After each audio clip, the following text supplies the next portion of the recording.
Hello all, this is Trainboy9681, otherwise known as Samuel Rail Enthusiast. Just a quick introduction to apologise for my, I guess we could call it a slight absence from YouTube lately. Unfortunately, a lot of the stuff that I used to make videos has been crashing on me recently, including my Trains 2009, as well as the video software that I use to edit and make these videos. And unfortunately, with Soda Island 3D being closed, that means that I likely won't be able to continue the fanfiction series. But I thought I'd better upload something because as I'm making this video, the channel currently has 332 subscribers, which is incredible. Thanks, you guys. And I thought I ought to do something special. So I figured that I could use the video editing software, not so much to make an actual video per se, but to do what they do quite a lot on YouTube I've seen recently, and make audiobooks. And so I figured that to celebrate 300 subscribers, I would give a reading of one of my favourite childhood stories, The Railway Children by E. Nesbit. So this will just be the first chapter. So once I've released this on YouTube, hopefully this should work all right. And just let me know what you guys think. If you want to hear more, then please do get in touch in the comments down below and let me know. So thanks for being patient with me, guys. And with that said, here is the reading of one of my favourite childhood stories, The Railway Children.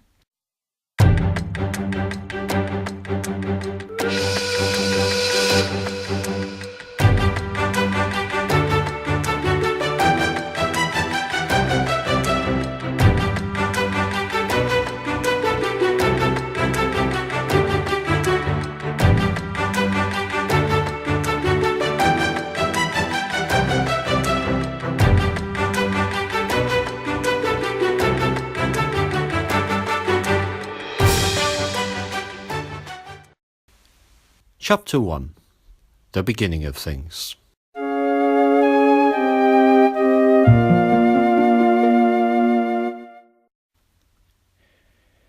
They were not the railway children to begin with. I don't suppose they ever thought about railways, except as a means of getting to mescaline and cooks, the pantomime, zoological gardens, and Madame Toussaint's. They were just ordinary suburban children, and they lived with their father and mother in an ordinary red brick fronted villa, with coloured glass in the front door, a tiled passage that was called a hall, a bathroom with hot and cold water, electric bells, French windows, a good deal of white paint, and every modern convenience, as the house agents say. There were 3 of them. Roberta was the eldest. Of course, mothers never have favourites, but if their mother had had a favourite, it might have been Roberta.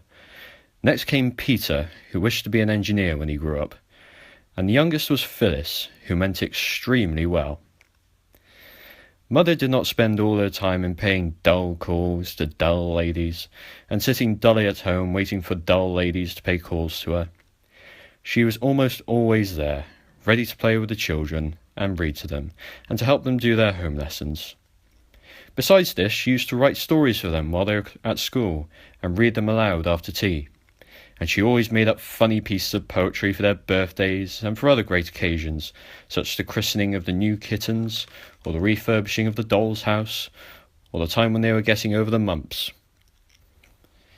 These 3 lucky children always had everything they needed: pretty clothes, good fires, a lovely nursery with heaps of toys, and a Mother Goose wallpaper. They had a kind and merry nursemaid, and a dog who was called James, who was their very own. They also had a father who was just perfect, never cross, never unjust, and always ready for a game. At least, if at any time he was not ready, he always had an excellent reason for it, and explained the reason to the children so interestingly and funnily that they felt sure he couldn't help himself. You will think that they ought to have been very happy, and so they were, but they did not know how happy till the pretty life in Edgecombe Villa was over and done with, and they had to live a very different life indeed. The dreadful change came quite suddenly. Peter had a birthday, his 10th, Among his other presents was a model engine more perfect than you could ever have dreamed of. The other presents were full of charm, but the engine was fuller of charm than any of the others were. Its charm lasted in its full perfection for exactly 3 days. Then, owing to either Peter's inexperience or Phyllis's good intentions, which had been rather pressing or to some cause, the engine suddenly went off with a bang.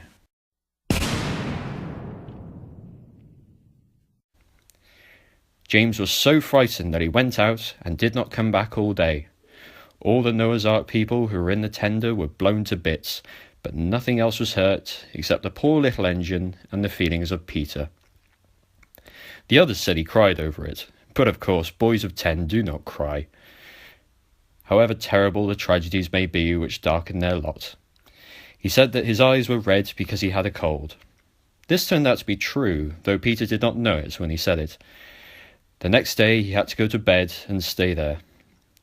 Mother began to be afraid that he might be sickening from measles, when suddenly he sat up in bed and said, "I hate gruel, I hate barley water, I hate bread and milk. I want to get up and have something real to eat." "What would you like?" Mother asked. "A pigeon pie," said Peter eagerly. "A large pigeon pie, a very large one." So Mother asked the cook to make a large pigeon pie. The pie was made, and when the pie was made it was cooked, and when it was cooked Peter ate some of it. After that his cold was better. Mother made a piece of poetry to amuse him while the pie was being made. It began by saying what an unfortunate but worthy boy Peter was. Then it went on, "He had an engine that he loved with all his heart and soul, and if he had a wish on earth it was to keep it whole. One day, my friends, prepare your minds, I'm coming through the worst." Quite suddenly a screw went mad, and then the boiler burst. With a gloomy face he picked it up and took it to his mother, though even he could not suppose that she could make another. For those who perished on the line he did not seem to care, his engine being more to him than all the people there. And now you see the reason why our Peter has been ill. He soothes his soul with pigeon pie, his gnawing grief to kill. He wraps himself in blankets warm and sleeps in bed till late, determined thus to overcome his miserable fate. And if his eyes are rather red, his cold must excuse it. Offer him pie, you may be sure he will never refuse it.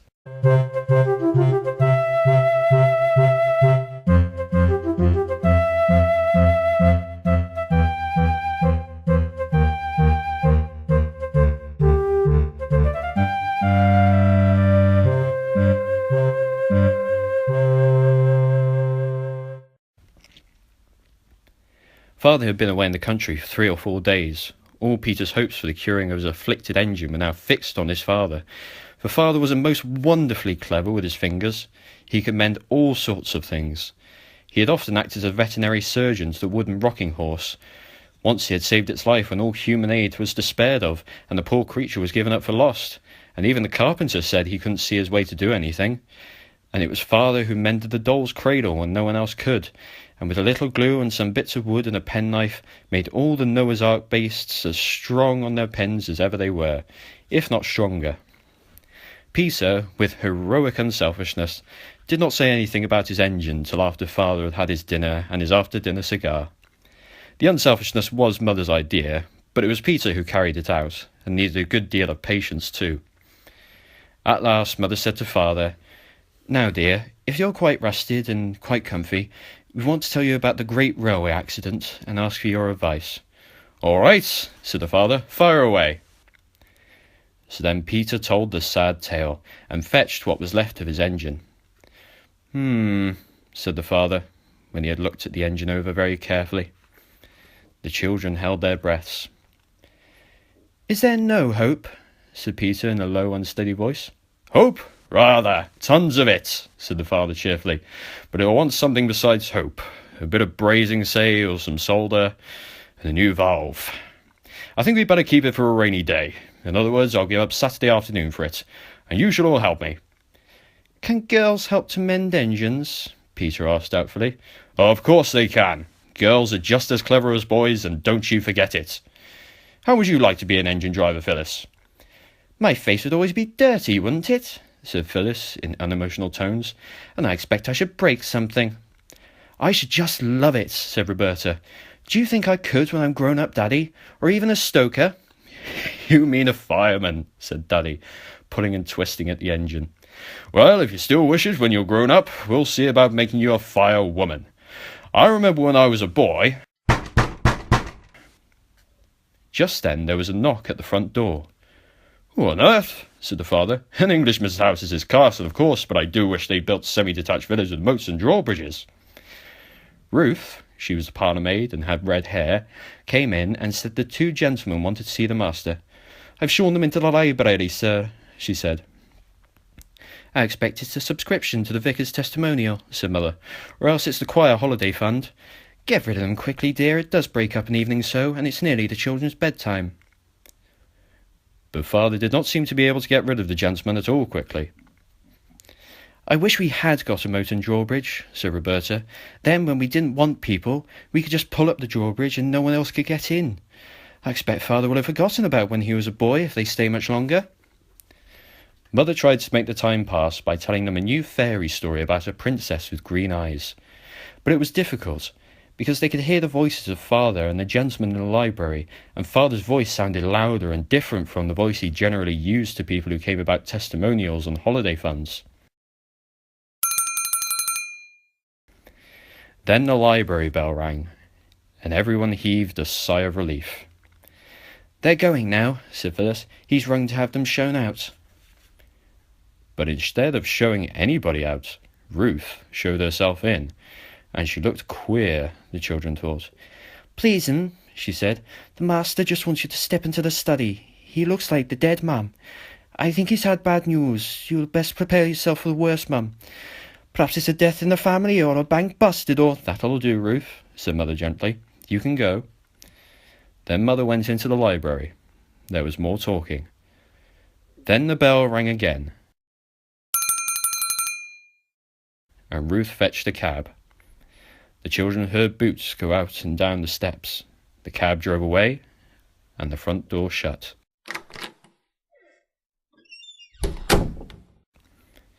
Then Mother came in.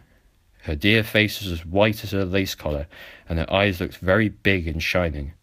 Her mouth just looked like a line of pale red. Her lips were thin, and not their proper shape at all. It's bedtime, she said. Ruth will put you to bed. But you promised we should stay up late tonight because Father's come home, said Phyllis.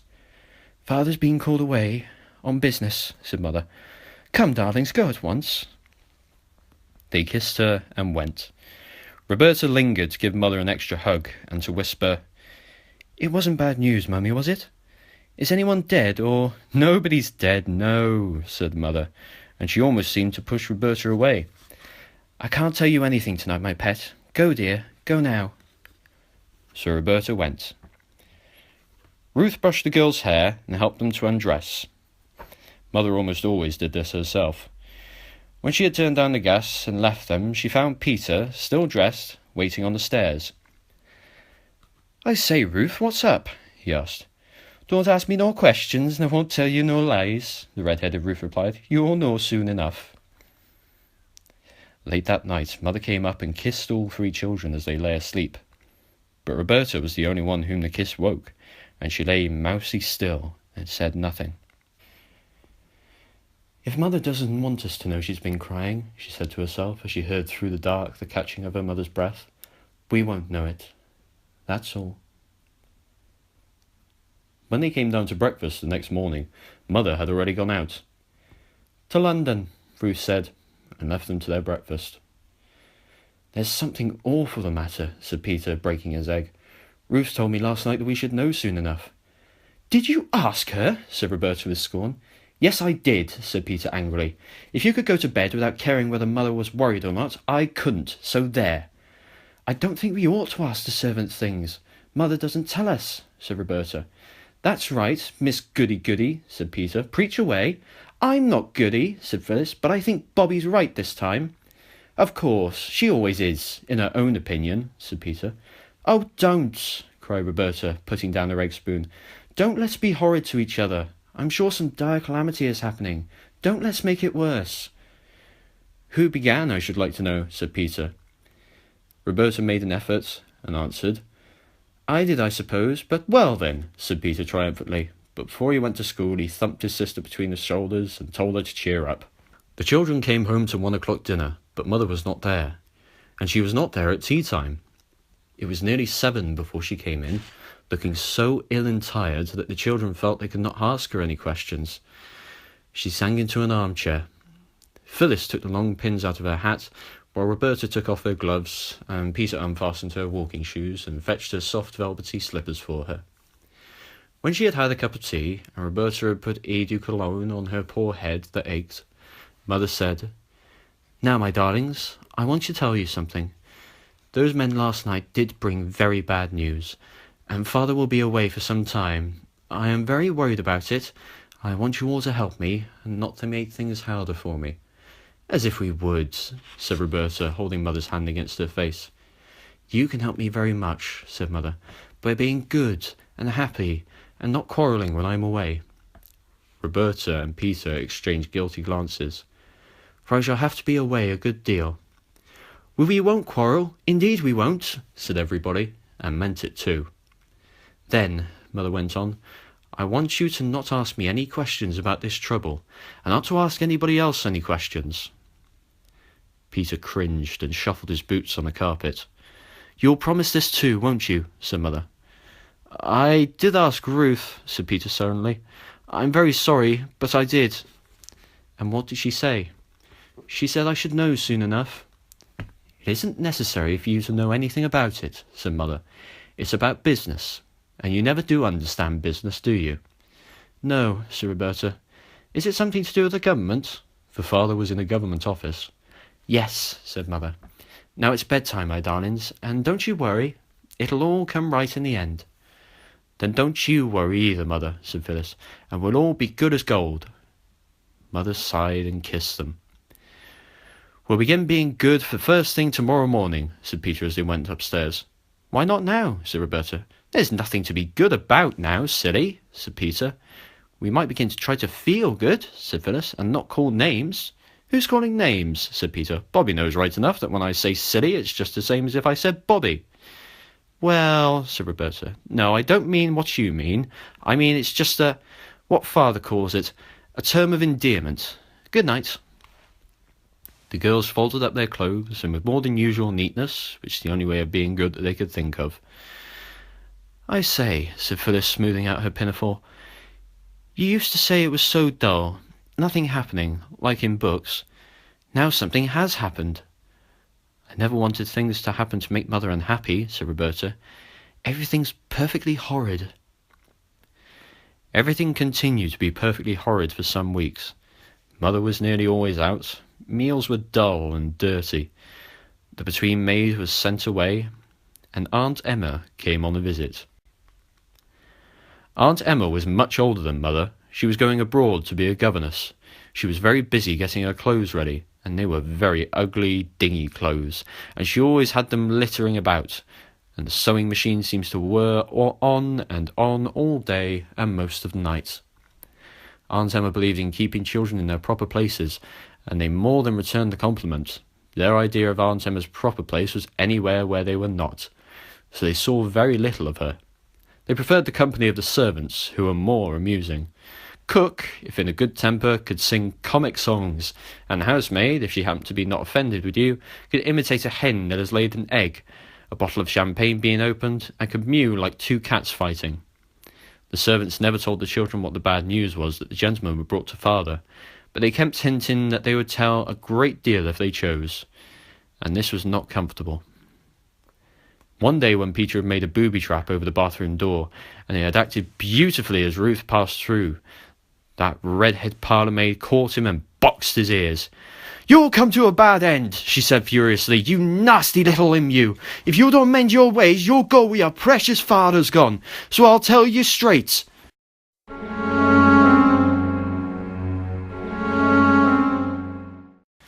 Roberta repeated this to her mother, and the next day Ruth was sent away.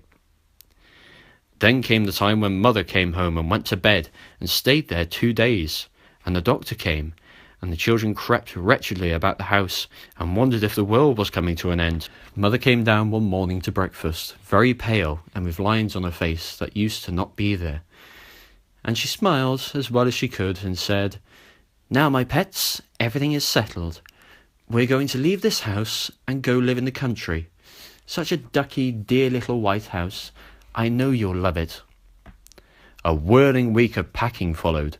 Not just packing clothes like when you go to the seaside, but packing chairs and tables, covering their tops with sacking and their legs with straw. All sorts of things were packed that you don't pack when you go to the seaside. Crockery, blankets, candlesticks, carpets, bedsteads, saucepans, and even fenders and fire irons. The house was like a furniture warehouse. I think the children enjoyed it very much. Mother was very busy, but not too busy now to talk to them and read to them, and even to make a bit of poetry for Phyllis to cheer her up when she fell down with a screwdriver and it ran into her hand. "Aren't you going to pack this, Mother?" Roberta asked, pointing to the beautiful cabinet inlaid with red turtle shell and brass. "We can't take everything," said Mother. "But we seem to be taking all the ugly things," said Roberta. "We're taking the useful ones," said Mother. "We've got to play at being poor for a bit, my little chickabiddy." When all the ugly, useful things had been packed up and taken away in a van by men in green haze aprons, the two girls and Mother and Aunt Emma slept in the two spare rooms where the furniture was all pretty. All their beds had gone. A bed was made up for Peter on the drawing-room sofa. "I say, this is larks," he said, wriggling joyously as Mother tucked him up. "I do like moving. I wish we moved once a month." Mother laughed. "I don't," she said. "Good night, Peterkin." As she turned away, Roberta saw her face. She never forgot it. "Oh, Mother," she whispered all to herself as she got into bed. "How brave you are. How I love you. Fancy being brave enough to laugh when you're feeling like that." Next day, boxes were filled, and boxes and boxes and more boxes, and then late in the afternoon a cab came to take them to the station. Aunt Emma saw them off.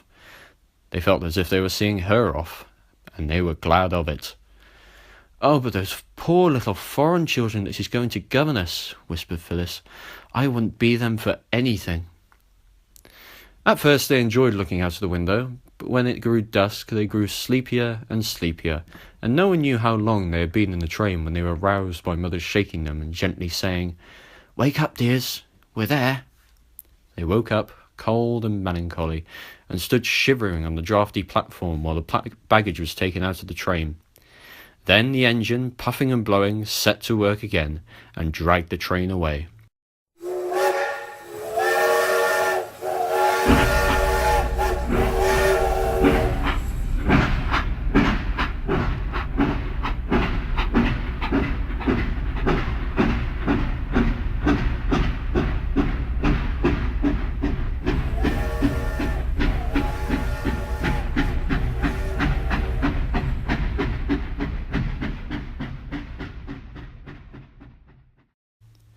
The children watched the taillights of the guards van disappear into the darkness. This was the first train that the children saw on that railway, which was in time to become so very dear to them. They did not guess then how they would grow to love the railway, and how it would soon become the centre of their new life, nor what wonders or changes it would bring to them. They only shivered and sneezed, and hoped the walk to the new house would not be so long. Peter's nose was colder than he ever remembered it to have been before. Roberta's hat was crooked, and the elastic seemed tighter than usual. Phyllis's shoelaces had come undone. "Come," said Mother, "we've got to walk. There aren't any cabs here." The walk was dark and muddy. The children stumbled a little on the rough road, and once Phyllis absently fell into a puddle and was picked up damp and unhappy. There were no gas lamps on the road, and the road was uphill. The cart went at a slow pace, and they followed the gritty crunch of its wheels. As their eyes got used to the darkness, they could see the mound of boxes swaying dimly in front of them. A long gate had to be opened for the cart to pass through, and after that the road seemed to go across fields, and now it went downhill. Presently a great dark lumpish thing showed up to the right. "There's the house," said the mother. "I wonder why she shut the shutters." "Who's she?" asked Roberta. "The woman I engaged to clean the place and put the furniture straight and get supper." There was a low wall and trees inside. "That's the garden," said Mother. "It looks more like a dripping pan full of black cabbages," said Peter. The cart went along by the garden wall and round to the back of the house, and here it clattered into a cobblestoned yard and stopped at the back door. There was no light in any of the windows. Everyone hammered at the door, but no one came. The man who drove the cart said he expected Miss Viney had gone home. "You see, a train was that late," he said. "But she's got the key," said Mother. "What are we to do?" "Oh, she'd have left that under the doorstep," said the cartman. "Folks do hereabouts." He took off the lantern off his cart and stooped. "Aye, here it is, right enough," he said. He unlocked the door and went in and set his lantern on the table. "Got here a candle?" said he. "I don't know where anything is." Mother spoke rather less cheerfully than usual. He struck a match. There was a candle on the table, and he lit it. By its thin little glimmer, the children saw a large bare kitchen with a stone floor. There were no curtains, no hearthrug. The kitchen table from home stood in the middle of the room. The chairs were in one corner, and the pots, pans, brooms, and crockery in another. There was no fire, and the black grate showed cold, dead ashes. As the cartman turned to go out after he had brought in the boxes, there was a rustling, scamping sound that seemed to come from inside the walls of the house.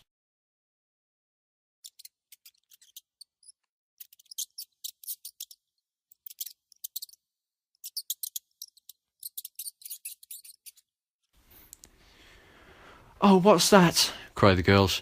"It's only the rats," said the cartman, and he went away and shut the door, and a sudden draught of it blew out the candle.